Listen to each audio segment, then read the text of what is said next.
jet engine, strong carbon fibre is perfect for making light, which means, of course, fast cars. You make an F1 car the same way you make a dress, by following a pattern.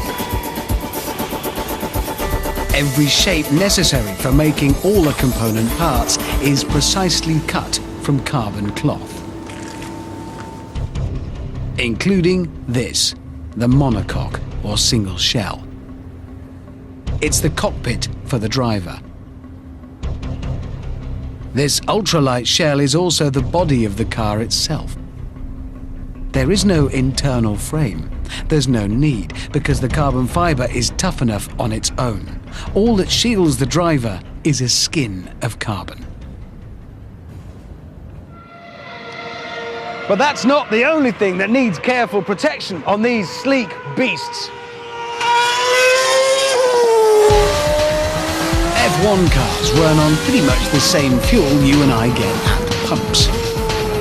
But petrol is petrol and it's highly flammable. That's the point of the stuff. In races, F1 cars must now carry all their fuel from the start.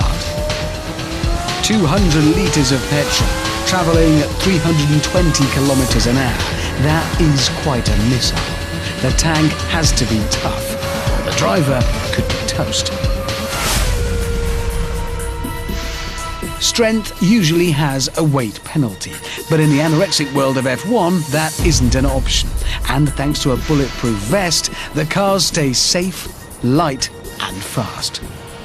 For their solution, the F1 designers took a bit of a swerve. Rather than build strong, rigid fuel tanks to withstand impacts, they used something that works on principles closer to the way a car's suspension works.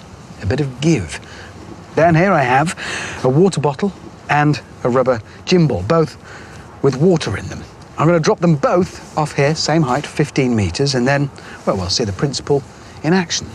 The bottle first, I think. So it's just up and over the edge, really. Here we go. Oh dear. That didn't work. That would be bad in a fuel tank. And now the ball.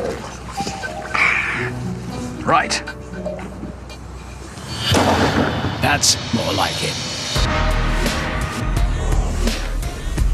Now, while our 15-metre drop may not have created F1 type speeds, it does a fairly good job of replicating the type of forces a fuel tank might experience during an impact.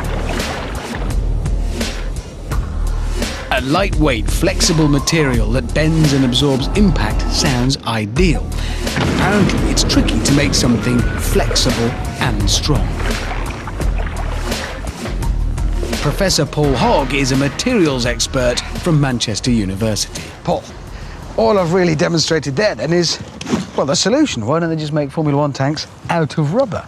Okay, so it's nice, it's conformable, it'll put up with that sort of drop loading. Yeah. But what happens if you've got something sharp that's going to puncture it? This material is actually quite weak. Most of the things that make materials flexible tend to make them weak at the same time. So if you've got something sharp that's going to puncture that, you've got a problem. Okay, so if it's a sharp, pointy impact, something like, let's say, an arrow. An arrow? Glad you said that. Good, because over here, Master Archer Steve Ralphs is going to fire a flaming arrow into this, which is going to be, for the purposes of this demonstration, our fuel tank. It's another rubber ball full of fuel. I should put it on the target, like so. Steve? And because our rubber ball has several litres of petrol in it, and we're about to shoot it with a flaming arrow, we thought it best if we had the local fire brigade sort of on standby. They have a lot of flaming arrow-related fires in Lancashire, apparently. Steve, you reckon you can put a flaming arrow in there from about here? We can but try. Okay, if you watch Formula One, you'll know this is exactly the kind of thing that can happen in a racing situation. We are flaming.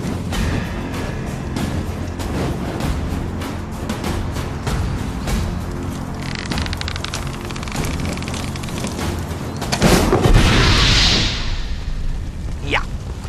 And that is why they banned crossbows at racetracks. Whilst flaming arrows aren't usually an issue during a race, the 230-litre fuel tank in an F1 car sits in between a white-hot engine and a vulnerable driver. Any spillage and you can have a fireball.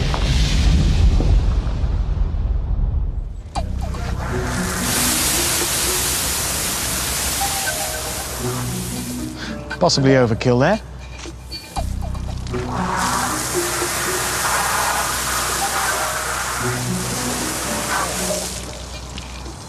That didn't work at all, did it? Didn't, no. Clearly the rubber's just not... It's flexible. Flexible, but it's just not strong enough, particularly when you've got that point loading on. Which could well happen in an accident at a race. Not an arrow, obviously, but a piece of metal could go in. So how are we going to make something that is flexible enough and strong enough? Well, we've got a bit of a problem there. I mean, we know that things that make materials flexible tend to make them weak, and it's the other way around. If you want to make something very strong, it becomes very rigid. But we've got a trick we can use in materials, and we use this a lot, and that's by making things very thin. And if we make a very strong material into a fibre, it's very thin and it becomes very flexible. This is Kevlar. It's a very strong material. It's actually a very stiff material, but in a fibre form, you can see it's very, very flexible like that. Kevlar is so resistant to puncture, it's become synonymous with bulletproof vests and armour. It was originally invented in 1965 by chemist Stephanie Kwolek as a lightweight replacement for the steel bands in tyres. Right, so this is very strong stuff made very thin. Yeah. Which means it's flexible. That's brilliant, Paul. That's all it takes. That material is about 5 to 10 times as strong as steel. Yep, just like carbon cloth, this miracle fibre is stronger than steel, between 5 and 10 times stronger. That's why they can afford to make it so thin. So by making something like Kevlar thin, you can make it flexible and strong, Yes. but that won't hold not much use, fuel, obviously, it'll fall out. The first thing we've got to do, we've got to turn that into some sort of fabric so that we can use the material to make a shape, but a fabric isn't going to hold the fuel in, is it? So we've got to encase that in something which is still flexible. So we take that and we combine it with the rubber encases it, and we get... And this is the real deal. This is an actual F1 Yes. tank. They've lent us this. Doesn't look much, but it's very, very clever. And also very expensive, thousands of pounds to make one of these. And that's combining then the properties of these two materials. So Yeah. this then is stiff and strong, and it'll hold the fuel without it running out. Yeah. So basically, it's a rubber matrix reinforced with the Kevlar to give it the strength that you need. Really, we should test this I think we with should. another flaming Yeah. arrow.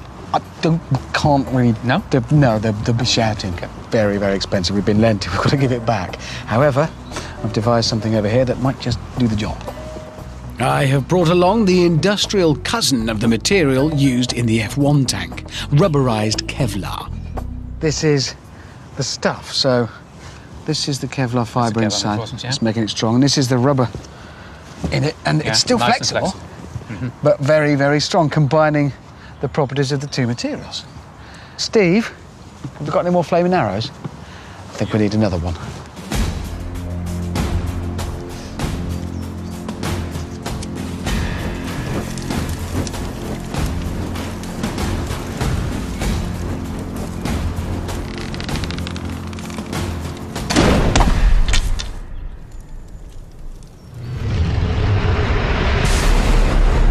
Even though it visibly deforms the rubber, the arrow can't pierce the Kevlar. The bag is never punctured, the fuel never leaks, and the driver is safe.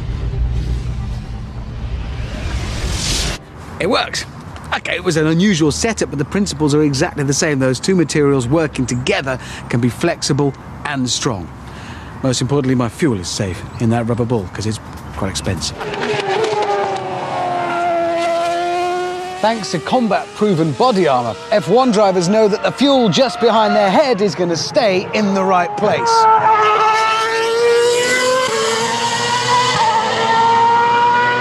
And the only punctures they have to worry about are in the tyres.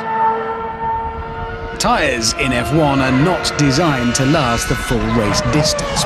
That means they have to be changed at least once during a race. How long does it take you to